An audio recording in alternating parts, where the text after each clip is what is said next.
राधे राधे। आज हम लोग इस वीडियो में चर्चा करेंगे सेक्स और जेंडर की जैविक सामाजिक अवधारणा। यह टॉपिक बीएड 4th सेमेस्टर के यूनिट 1 के लिए बनाया गया है। वीडियो शुरू करते हैं। लिंग से अभिप्राय जैविक अंतरों जैसे क्रोमोसोम, हार्मोन, आंतरिक एवं बाह्य यौनांग से है। इस प्रकार यह कहा जा सकता है कि पुरुष एवं स्त्री के रूप में लिंग एक जैविक, भौतिक अथवा प्राकृतिक तथ्य है।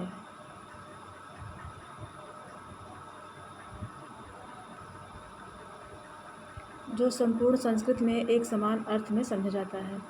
हम सभी यह जानते हैं कि केवल स्त्रियों को ही पीरियड होता है, वे गर्भवती हो सकती हैं तथा मां बन सकती हैं, जबकि पुरुष में ऐसा कुछ नहीं होता है। केवल स्त्रियां ही शिशुओं को अपना दूध पिला सकती हैं, पुरुष नहीं। इसी प्रकार शारीरिक अंतर की दृष्टि से स्त्रियों में अंडाशय या डिंब ग्रंथियां होती हैं, जबकि पुरुषों में टेस्टिस होता है। और अंग्रेजी भाषा में सन 1950 तक लिंग एवं सामाजिक लिंग में कोई भेदभाव नहीं था।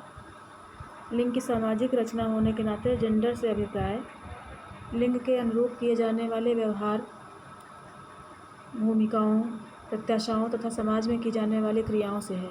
प्रत्येक समाज पुरुष एवं स्त्री से अलग व्यवहार की आशा करता है। उनकी भूमिकाओं, क्रियाओं एवं गतिविधियों में अंतर पाया जाता है। अधिकांश समाजों में परंपरागत रूप से लिंग के आधार पर श्रम विभाजन पाया जाता था, जिसके अनुसार स्त्रियों की भूमिका घर की चारदीवारी के भीतर सीमित कर दी गई थी। पुरुष की भूमिका बाहर जाकर कार्य करने की रही है।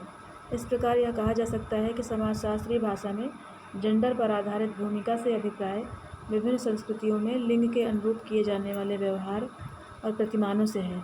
ऐसा माना जाता है कि जेंडर शब्द की उत्पत्ति लैटिन भाषा के जीनस शब्द से हुई है, जिसका अर्थ प्रकार या काइंड, टाइप्स ऑफ, सॉर्ट है।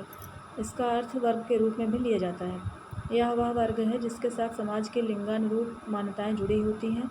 स्त्रियों का पुरुषों की तुलना में घरेलू कार्यों में संलग्न होना, लड़के के जन्म को लड़की की तुलना में अधिक प्राथमिकता देना, लड़के को माँ बाप के बुढ़ापे का सहारा मानना तथा लड़की को पराया धन मानना, माता पिता द्वारा लड़की की तुलना में लड़के की शिक्षा व रोजगार को अधिक प्राथमिकता देना, पुरुष को स्त्री की तुलना में अधिक ऊंची सामाजिक परिस्थिति का मानना आदि जेंडर से संबंधित अंतर माने जाते हैं।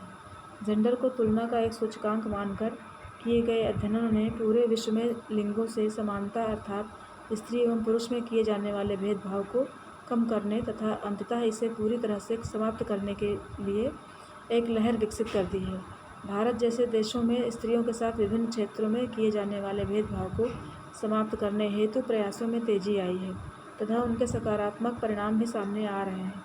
स्त्रियों को शिक्षा एवं रोजगार द्वारा आत्मनिर्भर बनाकर उनकी क्षमताओं का पूरा लाभ उठाकर देश को आगे ले जाने का पूरा प्रयास किया जा रहा है। स्त्रियों को केंद्र में रखते हुए अध्ययनों में न केवल अन्य देशों की स्त्रियों की परिस्थिति अपितु उनके योगदान की आज तुलना की जाने लगी है, बल्कि वैदिक युग से लेकर आज के युग तक समानता के लिए उनके संघर्ष को उजागर कर उन बाधाओं को यथासंभव एवं यथाशीघ्र दूर करने का प्रयास किया जा रहा है, जो उनके विकास को अवरुद्ध करती है। भारत सरकार द्वारा स्त्रियों के सशक्तिकरण की नीति का निर्माण इसी दिशा में किया गया एक सराहनीय प्रयास है। यह सही है कि कुछ देशों में स्त्रियों के साथ किए जाने वाले भेदभाव काफ़ी कम हो गए हैं तथा अन्य देशों में भी इस दिशा में काफ़ी प्रगति हो रही है, फिर भी उनके विकास का पथ कठिन बना हुआ है। भारत सहित अनेक देशों में न केवल शासन प्रशासन बल्कि आर्थिक संस्थानों में भी उच्च स्तर पर मंत्रियों की नियुक्ति हो रही है। उनको वे सभी अधिकार आज उपलब्ध कराए जा रहे हैं जिनसे वे हजारों वर्षों तक वंचित रही हैं। समाजशास्त्र एवं अन्य सामाजिक विज्ञानों में जेंडर को सूचकांक मानकर जो तुलनात्मक अध्ययन हो रहे हैं, उनसे स्त्रियों की समस्याओं को समझने एवं उनका समाधान ढूंढने में काफ़ी सहायता प्राप्त हो रही है। न केवल भारत बल्कि संपूर्ण विश्व में ग्रामीण एवं जनजातीय स्त्रियां भी नगरीय स्त्रियों की भांति अपने अधिकारों के प्रति अधिक से अधिक जागरूक हो रही हैं। पितृसत्ता सहित ऐसी सभी बाधाएं दूर करने के प्रयास किए जा रहे हैं जो स्त्रियों के विकास को बाधित करती रही हैं।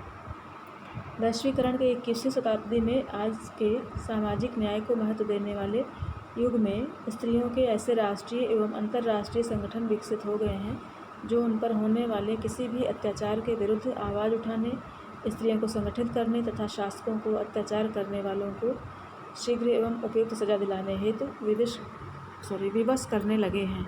राधे राधे।